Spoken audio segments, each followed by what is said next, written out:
Assalamualaikum teman-teman, welcome to Cinta Story Channel. Episode 17, Bayangan Masa Lalu.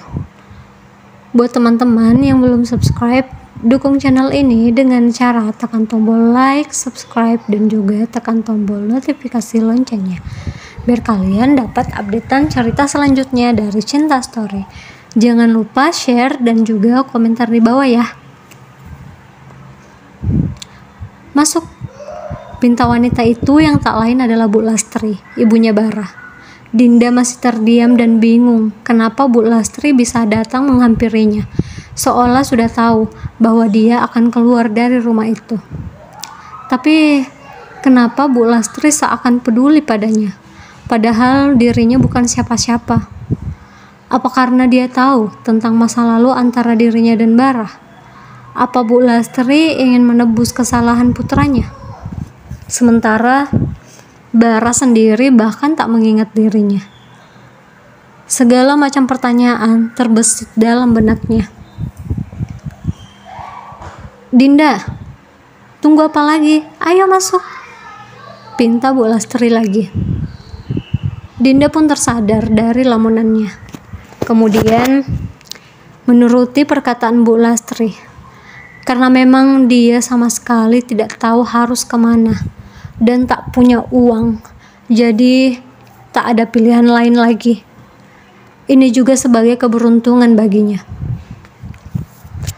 Mereka pun hanya diam di dalam mobil itu, tak saling bicara satu sama lain.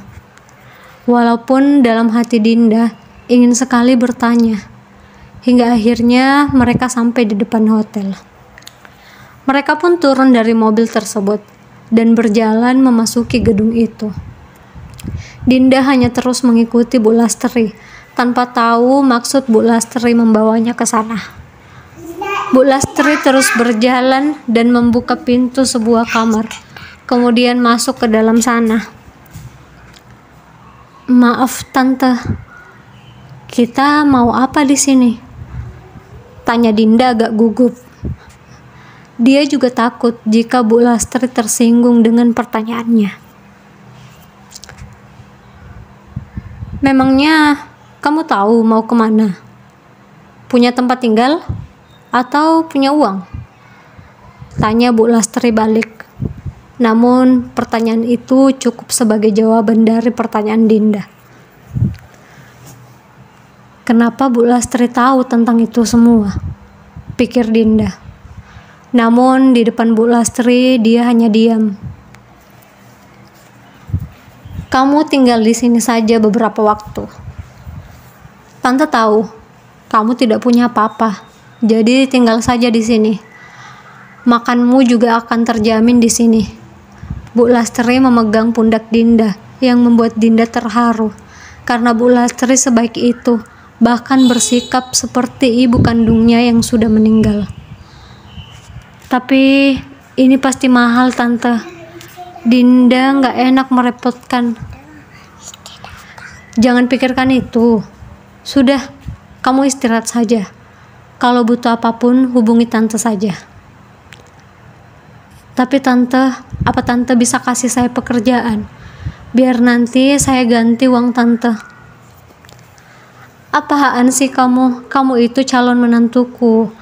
Balas Bu Lastri tersenyum. Maksud tante? Dinda merasa ada yang aneh dengan jawaban Bu Lastri. Walaupun kedengarannya bercanda, tapi Dinda menangkapnya serius. Sudah, jangan dipikirkan, tante pergi ya, jawab Bu Lastri yang tak ingin terdengar begitu serius. Dia pun langsung pergi meninggalkan Dinda sendiri. Dinda menghempaskan tubuhnya di atas kasur empuk tersebut, memandang seisi kamar mewah itu. Dia kembali teringat apa yang Bu Lastri katakan. Kehadiran Bu Lastri yang tiba-tiba menemuinya menjadi pertanyaan besar. Bagaimana tidak, dia tiba-tiba datang ke rumah itu dan memberikan berbagai nasihat hingga Dinda menjadi wanita yang tegar dan berani mengambil keputusan untuk berpisah dari Revan. Dan tadi Bu Lastri tiba-tiba muncul lagi menjadi penyelamatnya. Seolah Bu Lastri sudah tahu bahwa Dinda akan meninggalkan rumah itu. Apa Bu Lastri merencanakan sesuatu?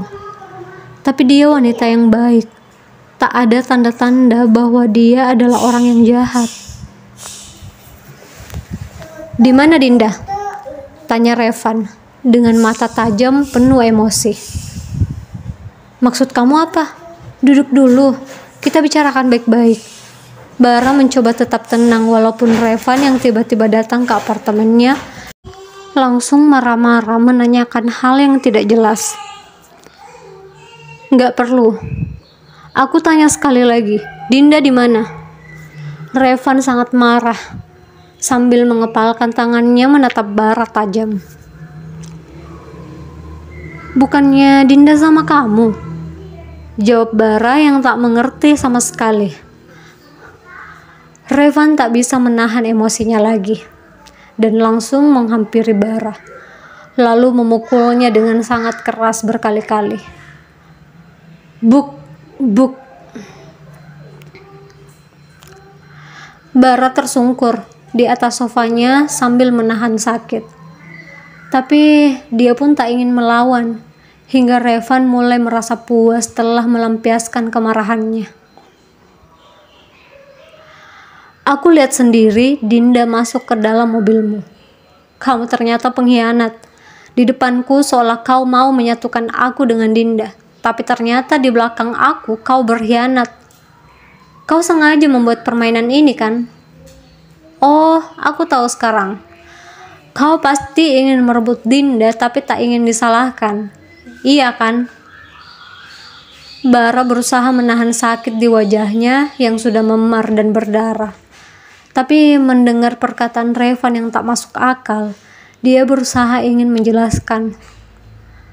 "Revan, aku tidak mengerti apa yang kamu bicarakan. Sumpah. Masih mau berpura-pura? Oke, kalau kamu tidak mau kasih tahu di mana Dinda, aku akan cari sendiri. Persaudaraan kita berakhir sampai di sini.